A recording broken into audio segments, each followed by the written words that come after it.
Today, I'm joined by Steve Cratchley. Steve is the Motor Insights and Operations Manager at Suncorp, one of Australia's largest and most innovative insurers. Steve is a forward-thinking strategist and operations leader with deep expertise in mobility technology, insurance innovation, and future vehicle trends.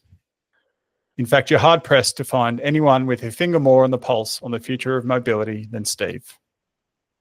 Steve has a passion for emerging tech and its intersection with insurance and risk management, which has positioned him as a key voice in the industry. I was recently fascinated by his insights at InsurTech Live 25, and I'm excited to have him on the show today. Welcome, Steve. G'day, David. How are you doing? I'm very well. It's great to have you on board. Thank you very much for joining us. Thank you for the invitation. I'm looking forward to it. Me too. Look, there aren't all that many times where you go to an event and you are just almost hanging by a thread on every word that someone says, and I find that a rare occurrence. And when we met a few weeks ago at InsurTech Live 25, I was absolutely captivated by everything you were saying, because I've got this sort of strange fascination with insurance that we'll park to the side, because everyone knows I'm a bit of a weirdo in that regard. But this strange fascination with mobility and the future of mobility, and a particular personal interest, not only because I have a professional interest in the work that I do, but a personal interest because I do like to feel like I'm part of that future of mobility in some way, shape or form. But also, and we'll get into this later, I made a bet with my wife many years ago about the future of mobility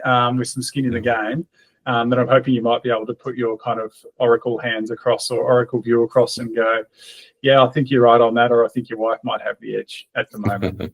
Anyway, we will get into it. Today we're going to primarily focus on mobility, and that kind of that mobility, the future of mobility, and what it means for insurers and risks in the future. But on that, maybe we could just start by looking a little bit backwards and going, like, mobility technology in particular has always been promising. We've been talking about EVs and AVs and all sorts of sort of smart tech inside and outside vehicles for a long, it feels like a long time now. Yeah. But it does feel like it often disappoints. There's this kind of mismatch between hype and reality. Quite often it feels like it's timing, but I'm keen to understand for you, and you're welcome to talk to why you think that has been the case. It's probably not necessarily limited to mobility. A lot of technology, I guess, is like that. But one of the things that stuck with me was that at the talk that you gave recently, you spoke about a lot of technologies that are actually much closer than many of us may think. So I'd love to talk about why things are a bit different now, and what's actually happening, and what's close. So the autonomous vehicle segment has absolutely made promises and misdates left, right, and centre over the last decade plus. Everyone knows that. It's common knowledge across the industry and common knowledge across, I think, the insurance sector, but also the wider mobility sector. And I think a lot of that was that the early founders, from when I started going to conferences and talking about this back in 2012, 2013, as one of the crazy guys at Suncorp talking about this sort of space.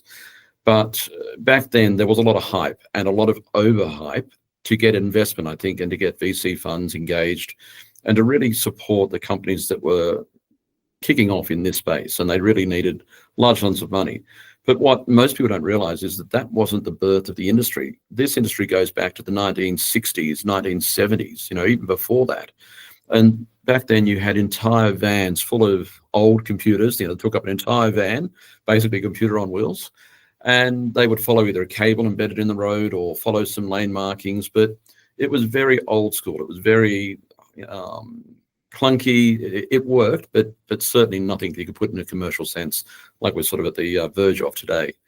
And what really happened was that computer power needed to catch up and be condensed into what it is today, where you've got laptops or wristwatches even that have got more power than the old Apollo and even space shuttles of recent years. So that was really the key constraint they had back in the 1970s, 80s, and early noughties. And it was really in that last decade that computer power started to really catch up. Computer chips really became much smaller. The power needed was much less. And then they started working on that coding side and working on the the ability to sense and understand what's around them, and work on what we call edge cases. So, the bouncing ball across the road, the kid running out between a car, things like that. And that's where these companies got to that 95% of all use cases pretty quickly. But that last 5% of those edge cases really just stopped the industry. And it's taken a long time for the industry to really work out, how do you go from where we are back then? And I've ridden in autonomous vehicles in 2015 on autobahns in Germany and in the US and other places as well, all around the world. And certainly in the early days, they were saying, 2 or 3 years this will be in production. But it just took so much longer to work out, how do you solve those edge cases to the point where the vehicle is safer than a human driver? And that's where the industry was really trying to get towards. And that's where they've now reached, that when you look at the data from companies like Waymo or Google, and the amount of data they've simulated and then also got from on-road experience, they've determined already that these vehicles are safer than human drivers, because they can see 360 degrees. They don't get tired. They're not affected by alcohol or drugs. They can see in the dark. They can see around corners even. So this technology really has gone from a promise and then an overhype, and now we're at the verge where it really is reality, and it's happening now on roads across the US, across Europe, in Asia, and certainly heading towards Australia very soon. Wow, that's a great explanation of that kind of link between history and where we are now. So it does feel like we're in a real time where real change has been seen, but it sounds like, when you talk about that last 5% of edge cases, what has been halting that? Is it regulation? Is it manufacturing? Is it insurance? Well, it was more around coding. It was around understanding how to code it, because they've got to code each situation almost. How do you, if a bouncing ball comes out and a kid's chasing it, what do you do? If a car is in the wrong lane, if workers have got roadworks and the signs don't match. So they had to do all this on-road testing and capture data, and then use that data to develop the scenarios to then react to those incidents or those situations. But the problem is, because these are edge situations, they're not happening every time you go out on the road. It's not every day.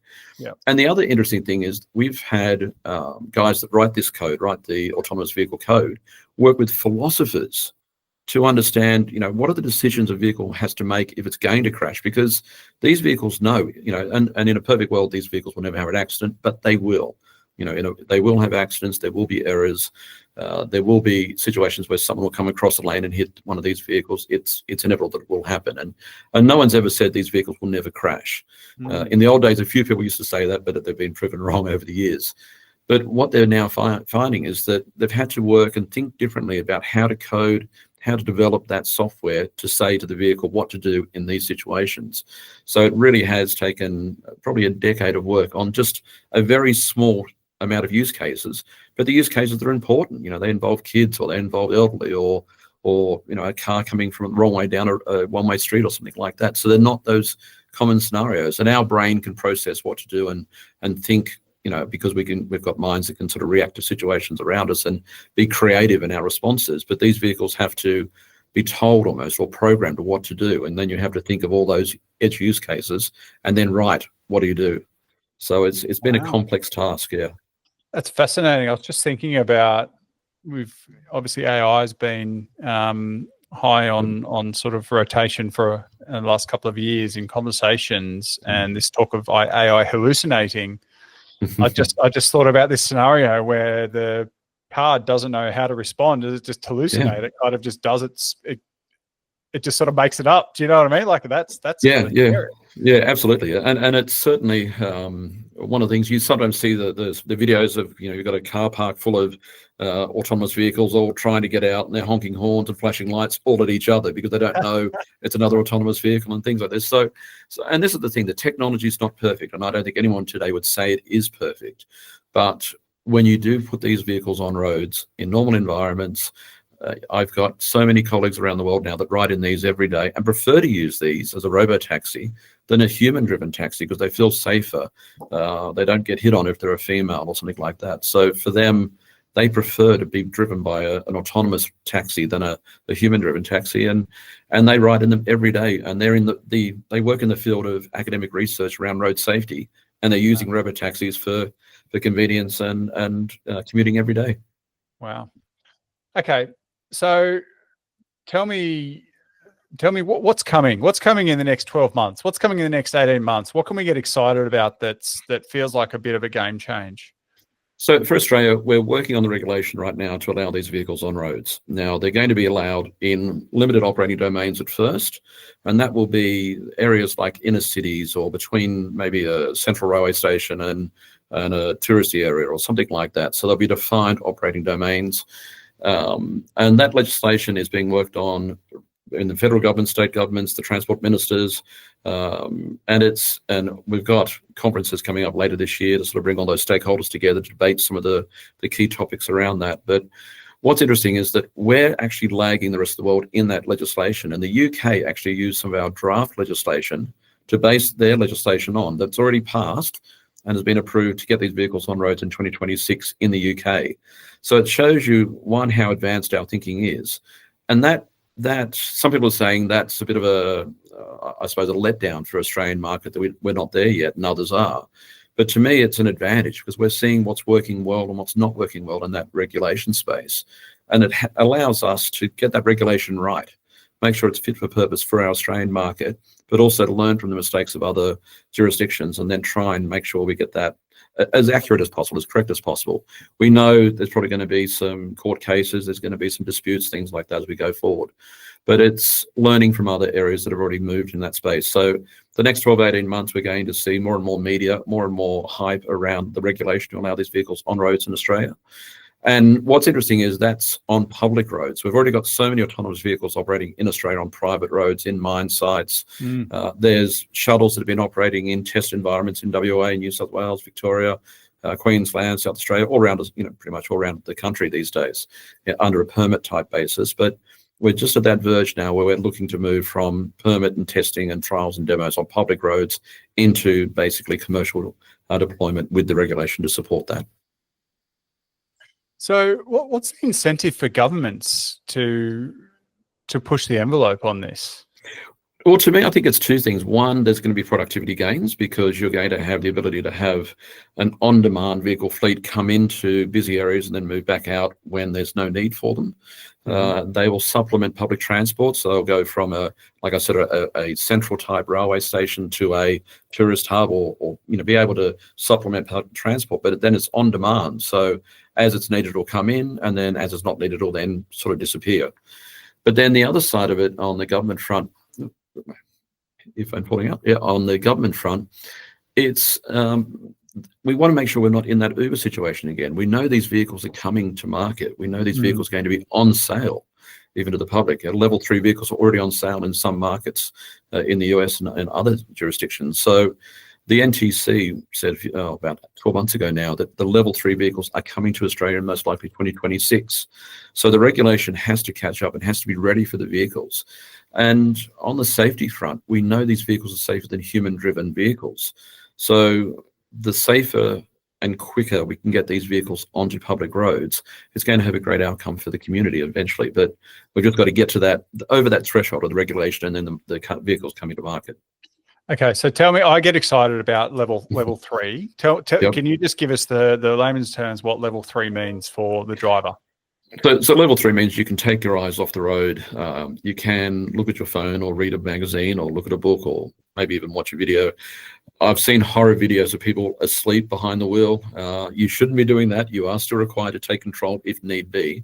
But unlike the level 2 vehicles that we all see that a lot of us have got today, where you've got to constantly supervise and touch the wheel and things like that, you can take your hands and feet off and look away. You don't need to be focused 100% sort of looking ahead, but you still need to be present and ready to take control if the vehicle asks you to. Okay. So that's sort of it is a difference, and it's going to be hard for people to judge, well, okay, at first I'm going to be still looking ahead and ready to take control, but you'll quickly then relax and find as the vehicle's driving and doing the right things, you'll then be able to sort of maybe mentally switch off a bit, maybe glance at a magazine or have a conversation with your wife next to you in the car, something like that. So on a longer trip, if you can imagine, when you've got these vehicles and you're driving Sydney to Brisbane, it won't be so taxing on you. So you're driving down the freeway, you can talk to your partner, you can plan out where you're going to stop for lunch. You're not having to do this while also then trying to engage as well. So So it should also help with that driver reviver type, stopping every 2 hours. You may not need to do that maybe 3 or 4 hours, maybe because you're not as focused as what you need to be when you're driving. So it's going to have some good safety outcomes as well, I believe. That's exciting, and we might come back to the sort of reading a book or having a nap, because I've got a specific question about that. But you talked about range. You talked about driving Sydney to Brisbane. Something you also mentioned recently was around range, and we know that with EVs, in particular electric vehicles, that range anxiety is real, and it is a barrier for purchase for a lot of people. You said there's some exciting developments in our country. Obviously, we're seeing technology move quickly, but in Australia, it sounds like we've got some exciting changes on the horizon that could sort of see that anxiety range start to dissipate. The EV manufacturers, they're really ramping up research into battery technology. We're looking at heading towards semi-solid state and then solid state batteries. Now, these are batteries that have less chemical components, they have less heat issues, can recharge at a much faster pace, but also give you a longer range. So BYD and others are looking at vehicles that have got 1,000k range approximately. Some of them you can recharge in the same time it takes to fill up the normal gas-powered vehicle.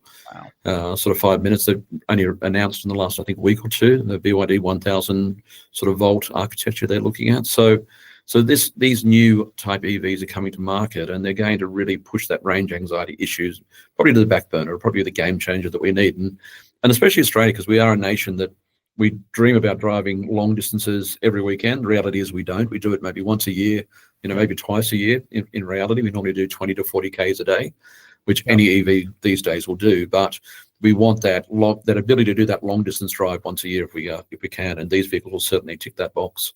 Yeah, that is exciting. I do wonder, and I haven't done deep research on EVs for a number of years, but I do wonder how much that will change the game. It's certainly something that comes up as a concern for people. Yeah. Whether it's real or not will be seen. What people say is it just I don't trust the technology yet. So you watch Paul Murray and he tells me that these things should be paying more road tax or doing all these things. This fleet in America are sold all their fleet. Why would we buy those things? So all of that's going to happen. Road usage charges for EVs is definitely going to come in.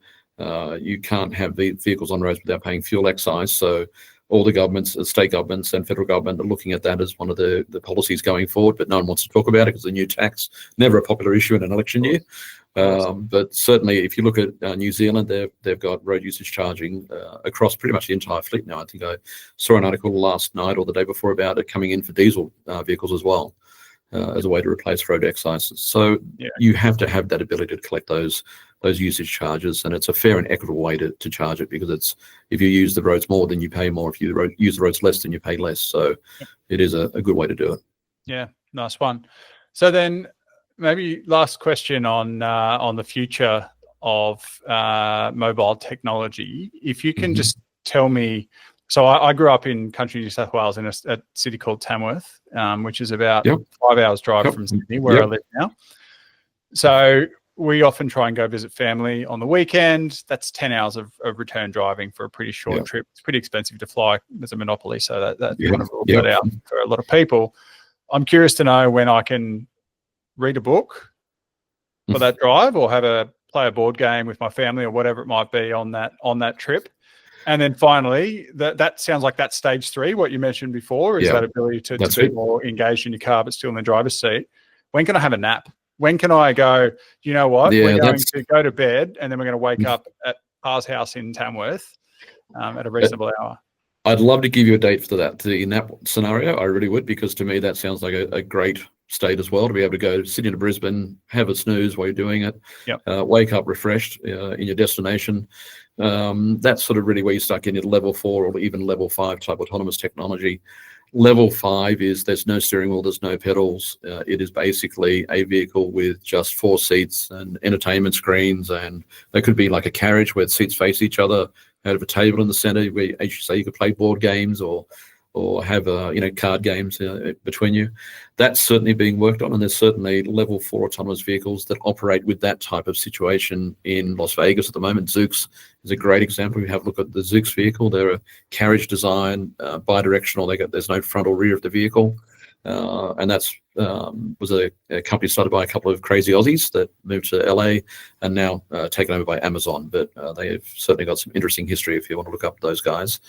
But to get that in the hands of public owners, or private owners rather, and to be able to do those long drives, I think is going to be some time away. I think it's more, we're going to have probably a period of 4 or 5 years minimum of level 3, and getting the confidence in society that these vehicles can handle those environments, those longer journeys and shorter journeys, and getting confidence up with regulators and policing. And then whilst that's happening, you'll get the manufacturers and the technology wizards, I suppose the best way to describe them these days, really working to get that level 4 out into private ownership in the public domain. And then I'd say probably 2030 for those types of vehicles, level 4 type vehicles. Yep. And then level 5, we'll see. I'm not going to try and put a date. There's too many dates been given over the years, and too many dates have gone by. So yeah. I'm not. Someone said, if you're going to have to bet your house on a date, what would you put? No, not a chance. No, yeah, right. Yeah, fair call. So, I guess speaking of dates, I'll come around to that bet that I mentioned earlier. So when our daughter was, she just turned 2, and we moved to Sydney, and we decided that we didn't need a car anymore. So we sold our car and we used other modes of transport. My wife and I made a bet, and I said, because I was working for a large insurer at the time, there was all this promise around the future of technology and mobility. And I'm like, wow, this is amazing. This is damn exciting.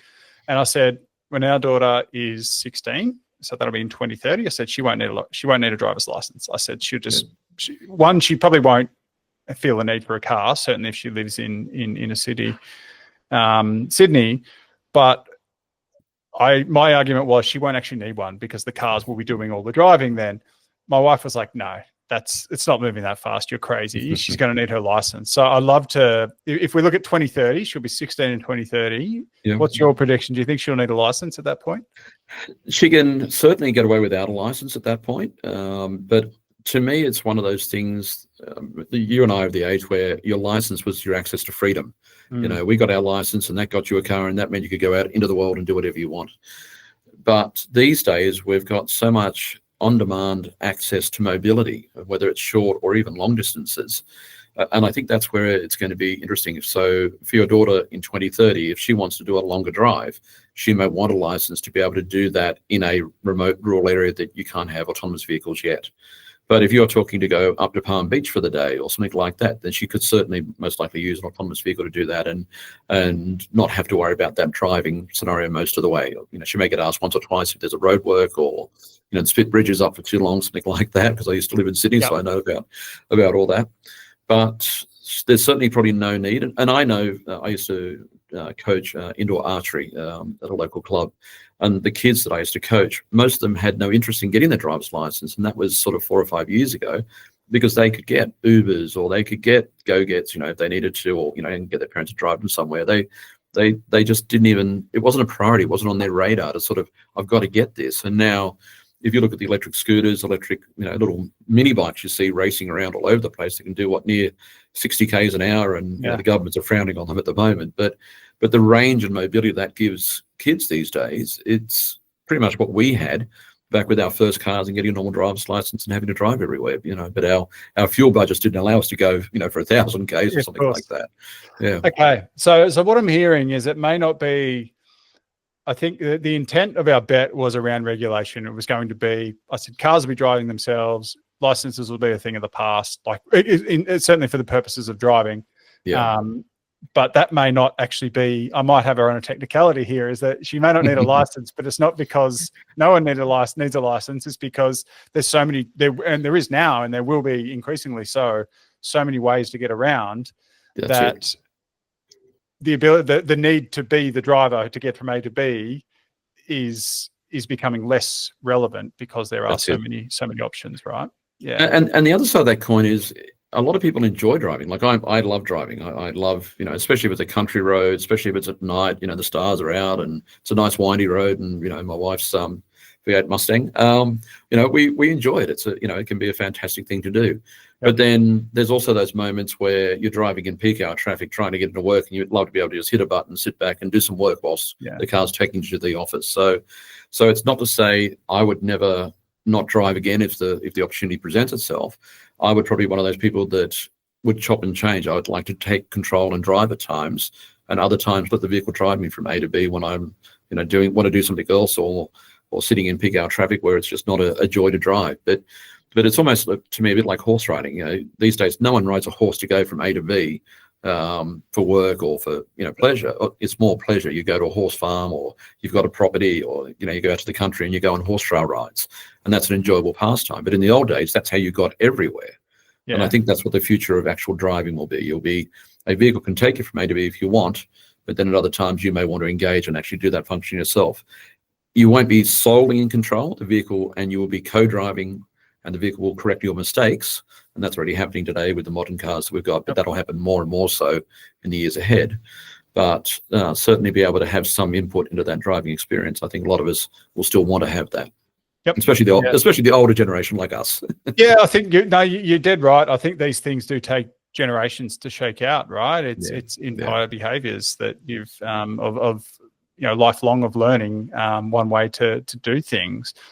There's this famous photo of a period in time where there's this busy road and it was full of horse and cart, right? And then there was a photo 10 years later, and there was a full horse and cart, and there was one car. And then I think it was 10 years later, it was full of cars and there was one horse and cart, something like that.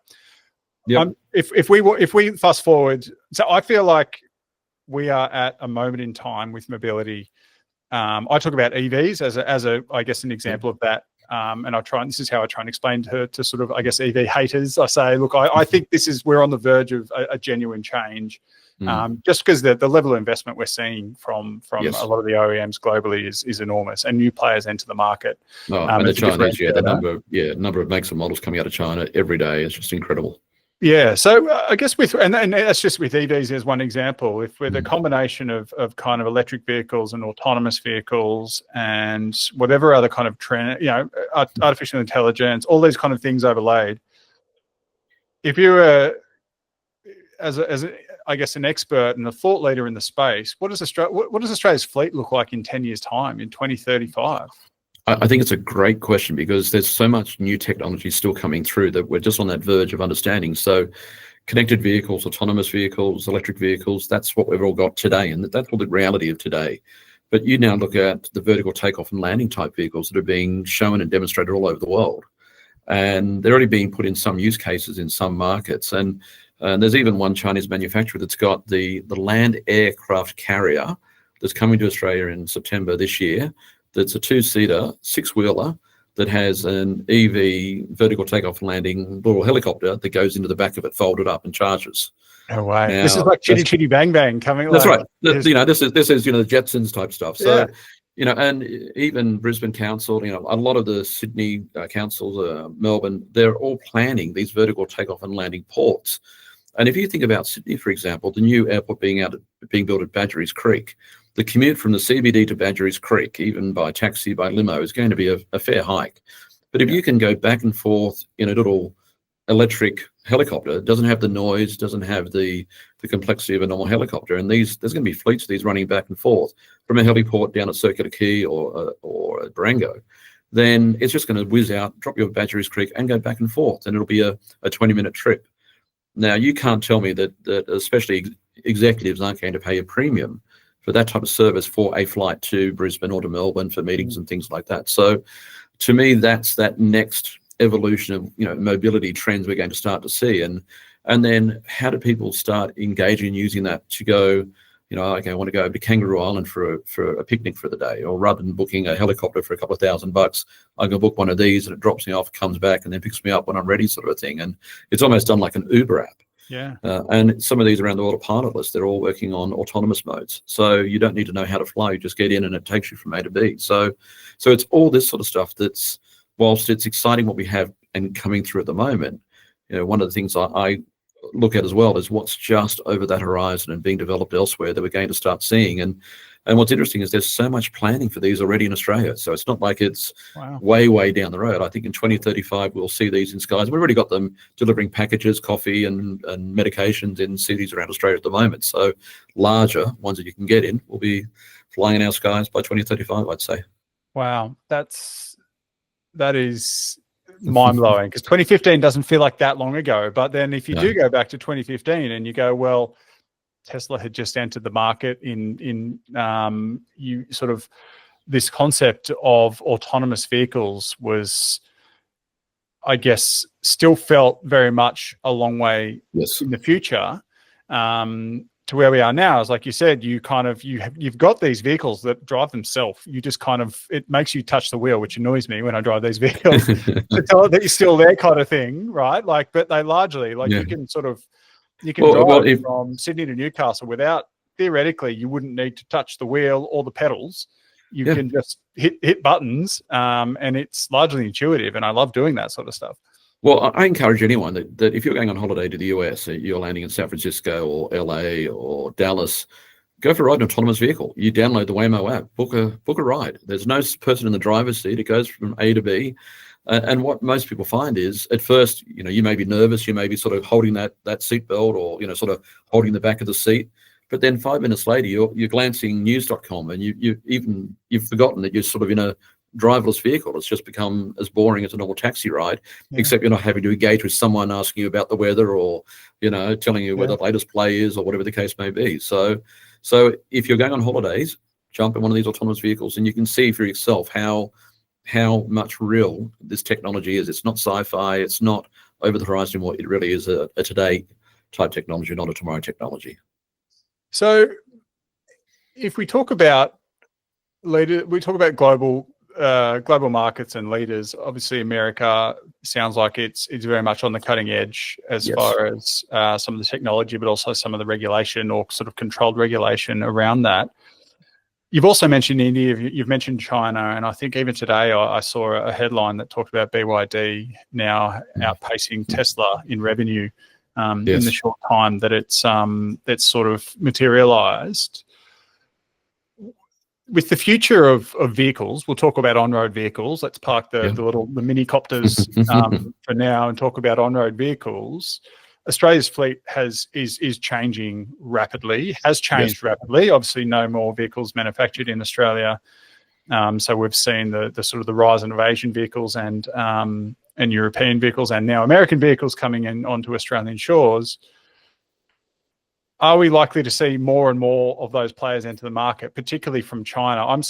Every day I feel like I'm seeing more BYDs, I'm seeing more Cherries, I'm seeing more of these sort of vehicles that I know other parts of Asia, you've got lots of Kias, you've got lots of Mazdas, you've got Toyotas. Like it feels like Asia is certainly also at the cutting edge of technology, but also being able to do it probably more affordably than a lot of other nations are able to. I think what's interesting with China is the speed they can bring vehicles to market is just incredible. If you think about BYD, for example, they're a great company to, I think, study, because BYD was a battery manufacturer. They made batteries for laptops and phones. That was what their primary industry was, before they got into the car industry. That's when Buffett invested in them all that time ago, when he heard they were going to look at moving into electric vehicles. What a very wise move that was. Anyway. But now they're the world's largest electric vehicle manufacturer. And if you look at the Australian landscape, so in Australia we had around 63, 64 OEM, so brands, vehicles in Australia, sort of at the early 2024, around that sort of number. By 2030, we'll have 100 plus brands in Australia, unless we see some consolidation. Probably by the end of this year, I'd say we'll probably be hitting around 80 brands. Now, every one of those brands will have 3 or 4 or more models. Some of those brands are owned, most of the brands in the world are owned by about 14 or 15 conglomerates, so the big parent companies. But certainly out of China, they're a massive manufacturing nation. We have very easy access to our market, especially compared to the US with the tariffs and the EUs with their tariffs as well. So we have no manufacturing industry to protect, apart from a few buses and a few sort of commercial type micro segments, I suppose you best call them. So we're going to see a lot more of these Chinese OEMs look to Australia as a way to test vehicles in this market. We're a Western market. If the vehicles work well here, they'll work well in the US, in EU, in other markets. So we're close, we're affordable for shipping, we're a nation that likes to adopt technology, especially the latest tech. We are not adverse to trying new brands. And if you think about the experience of Cherries and Great Walls, in the first round weren't great, but certainly the second round seemed to be better than the first experiences we've had with them. So I think we're going to see more and more of these come through. The Shanghai Motor Show at the end of April, it's going to be an eye-opener for those that are going. I'll be there having a look at some of the vehicles on display and talking with some of the OEMs. So it really is to look at the lens of what we're going to see in Australia over the next 12, 18 months. So we're just going to see more and more, I think, coming out of that market. And it's really going to challenge the Europeans, especially on price, on features, on performance, and the quality of the vehicles coming out of China now are just getting better and better every day. So yeah, that's fascinating when I guess if you think about historically, and this is just I guess an amateur's opinion, I think of European vehicles, I think of premium European vehicles, high performance, high luxury, right? You get in a Mercedes, you know what you're getting. You're getting all the bells and whistles. You're getting a really comfortable ride and a high performance vehicle. Do you think there's a point where Asian vehicles you can have the same? I mean, there is elements of that with premium brands like Lexus, but are we likely to see premium vehicles coming out of China? I mean, that's probably absolutely. Already, but where you can get that absolutely. same experience where Chinese doesn't necessarily just mean cheap and cheerful. No, it's not the. I think the Chinese market is a lot like the Korean market was. So the Hyundais and Kias, when they first came to Australia, they were very cheap, not so cheerful. The XLs, they were fairly rough and ready, but they served a market, and we ate them up. And Kia and Hyundai are now some of the most reliable brands built in the world. The build quality is exceptional. They're when you look at the quality surveys across the US and other markets, they rank higher than Mercedes and BMW. Wow. So in the old days, you always bought a Merc or a BMW for longevity, for quality, for reliability. Toyotas were right up there as well, but now those Korean brands have surpassed that. Wow. Will China get to that level? Time will tell. I can't sort of say yes or no, but certainly the quality. If you look at a BYD vehicle that's coming out of China these days, the fit and finish are incredible. The paint's fantastic. The options, the features are fantastic. Longevity will tell the quality of what you can't see under the paint and under the body panels, but we're going to see more and more coming through. So we're going to engage. We're going to buy. I think the biggest challenge we're having though is that because the market's moving so quick with all the new technology and new brands, if you buy a Tesla 2 years ago, what it's worth today is just so much lower than a normal ICE vehicle of the same vintage, because there's just so much new technology coming through. So it's almost like iPhones, and you've got the latest models coming out, which then depreciate the old ones so quickly. And an old iPhone 10 these days is probably worth $200. Yeah. But you paid $2,000 when it was brand new. Well, that's almost what's happening in the EV segment, where depreciation of EVs is the highest depreciating segment across all vehicles in Australia, because the new models coming in are cheaper, better fitted, better options, better finish, and a low price point. Yeah. And that impacts all the owners before. So that's where it's going to be hard to sort of see how it plays out. Yeah, I do. I have had a number of conversations about this, because I had this view that I'm always just curious when people are buying vehicles. I said, would you consider an EV? And you get different responses based on who you're talking to. But I felt like there would be a tipping point with a internal combustion vehicle where you would need to think about the resale of that, the depreciation of that vehicle, right? Because that won't be what it once was. But I think I was looking at it the wrong way, is that at the time not realizing how much hot competition is coming in with EVs and the rapid moves in tech that is just completely depreciating them. And that becomes a material barrier to buying an EV, right? You're like, That's right. That's right. It's going to be worth anything.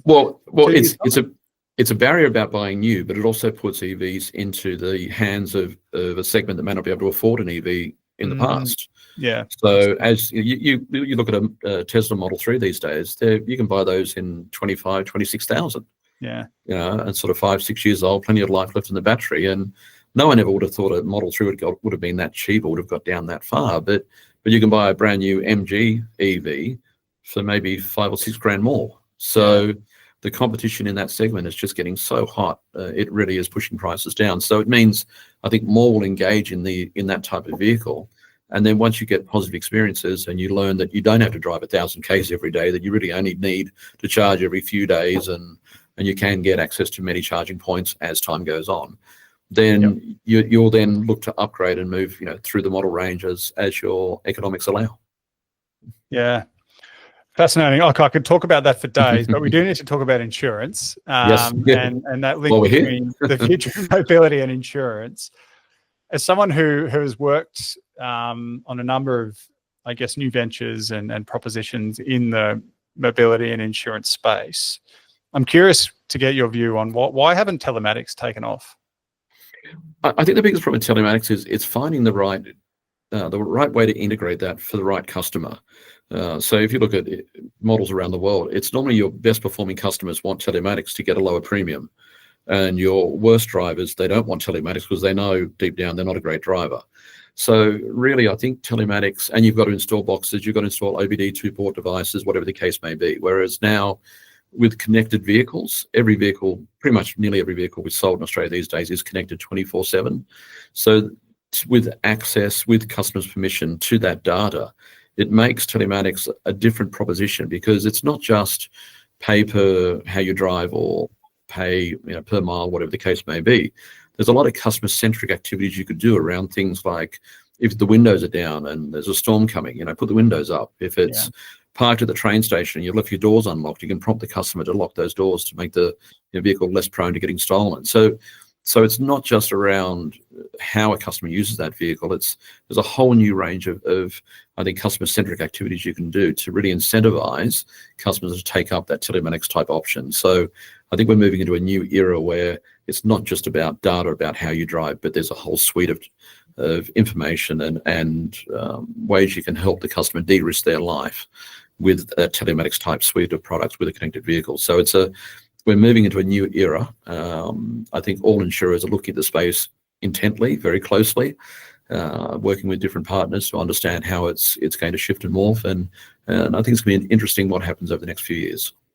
And is this where we start talking about embedded insurance and the OEMs playing a more active role in the insurance? Because they've got the data, they're in a really strong position to partner or underwrite. They probably wouldn't be interested in underwriting, but in the right case they might be. But actually we can actually insure this vehicle in the best interests of the customer over a generalist product. I think it's going to be interesting to see how it plays out. I think there'll be a lot of partnerships formed with local insurers, especially because the Australian market, we are so far removed from most of the OEMs. They're not based in Australia. They don't build vehicles here. So we've got the supplier networks, the repairer networks. We've got the call centers, the claims and call centers. We've got experience in servicing customers in our local environment, relationships with tow truck operators. So I think there'll be a lot of partnerships in the future with insurers. There will certainly be some OEMs that will want to try and have products stand up by themselves, and we've seen that in the US with Tesla and Show My Tesla and other products with some of the OEMs. And some have leaned in and then leaned back out again. They've had some poor experiences. And I think it's around, if you're using new parts from an OEM for all your repairs, and that does blow out your cost model fairly substantially. So I think that's going to be interesting to see how the OEMs, if they start looking at embedding insurance and trying to go it alone, how does the cost model then work against carriers like us? So it's definitely going to open the door, but I think it'd be more to partnerships rather than solo players. So what should insurance leaders be worried about? What should be keeping them up at night in the mobility space, or what should they be focusing on? Yeah, I think to me it's those partnerships, the relationships with OEMs. I think all insurers need to strengthen those relationships and partners going forward. As you pointed out, access to data is going to be one of those key considerations. The OEMs will definitely have more access to data than what most insurers will ever have if you don't have those relationships in place. And whether that's through a data aggregator or whether that's with the OEM directly. But as I've said, if there's going to be 60, 70, 80 OEMs selling vehicles in Australia, that's a lot of individual relationships you have to have. So it may be with a data aggregator that's got those relationships with those different OEMs. But certainly access to data and understanding how customers are using their vehicles, when they're using their vehicles. But the key consideration with that is customer permission. You cannot engage with these types of vehicles without the customer approving it. And we've seen what happened in the US, where GM was selling data to insurers, and insurers were then using that to rate on customers, and it was hidden on page 75 of an app as you scroll through when your vehicle, sort of vehicle connection app. So that sort of ended up pretty poorly for GM. I think there's been some court cases over there. We're certainly not going to go down that path. I think Australian insurers will be upfront with customers saying, here's how we will use your data, here's why we want to try and connect with your vehicle, and here are some of the benefits you'll get out of that type of relationship. So to me, it's data reforms, access to data, and informing customers about how data is going to use. That's one of those things that I think will keep industry leaders awake, trying to navigate that landscape. And the other thing is is that embedded insurance, making sure you have got access to data going forward. Yeah, I think that's really interesting, and around the using partnering as a way to access the data. I do wonder, and just with some of the things you were saying, you mentioned OBD devices. Obviously, we've got mobile phones and as devices with gyroscopes and sort of technology and that can understand a lot of things as well. Do you think in the future, is there still going to be an opportunity for aftermarket products that sort of are data agnostic, like OBD or mobile phones and with with sensors, or is it just going to be all about the vehicle that the car has? Because it does have, the vehicle obviously has more data, like some of those use cases you mentioned. Has a natural advantage there. Well, I think if you only want to engage with the brand new vehicles or the recent vehicles, then you're going to engage with that customer that's got the connected vehicle. But our car park goes back a lot longer than that, a lot older than that. So if you want to engage with the full customer base, then you're going to have a mix of propositions, a mix of options, and potentially a mix of product offerings for customers with different types of vehicles. So it's not going to be a one size fits all. It's going to be finding the right product for that right segment. Yeah. Okay. Yeah, that's a really good point, because fleets take a while to turn over, right? So it doesn't mean there's short-term opportunities that will exist well into the future. So I might just leave it with a final question for you, with someone who is deeply embedded in the future of mobility. You kind of live and breathe it. I've read your newsletter, and I'm curious, what are you most excited about for the future of mobility? To me, I'm probably most excited about the safety benefits technology will bring. We have far too many deaths and serious injuries on roads in Australia. We are always looking for ways to reduce it, but if you look at the trends, it's been increasing, not decreasing, which is opposite to the technology on the vehicles, where the vehicles should be getting safer, but we're still seeing more fatalities and more serious injuries every year. And serious injuries is one of those hidden stats that doesn't get the headlines that fatalities get.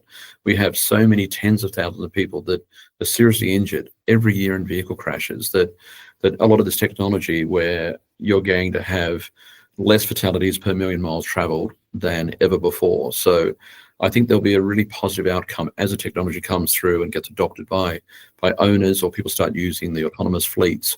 Then we will have safer roads and safer outcomes. You're not going to get tired drivers, drunk drivers, drug drivers on roads. You're not going to get people making mistakes because they got confused of, a car coming out the wrong way or things like this from an intersection, or dazzled by headlights. I mean, these things can see in the dark, see around corners, see in straight sunlight, sort of thing. So to me, that's where it's an exciting future. We're going to have potentially much better outcomes for all road users, not just our customers, but for all road users with this technology, and that to me is a real positive.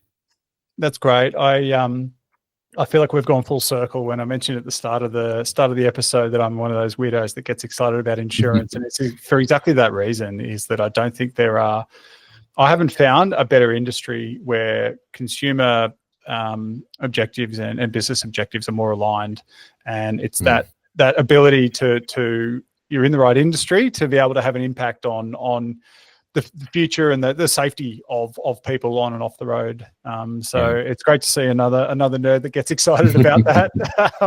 That's definitely what I am. But look, Steve, it's been wonderful to have you here. There's so much to take away. I'm very excited. If I was to buy a car, I would I'm still confused on what the best model for me would be. Is it an EV? Is it an AV? Definitely an AV, but whether it's electric or not is a tricky balance at the moment. The number of staff I get that email me with questions when they're looking to buy a new car these days, I should start charging for that service. Absolutely, yeah, absolutely. No, but it's fascinating. There's so much choice, right? And it sounds like that's not going away. There's going to be more choice. No, so that's more choice than ever before. That's it. Crazy. Well, look, thank you very much. Wonderful to see you, and thank you very much for sharing your insights. And we look forward to hearing from you again soon. Great, thank you, David.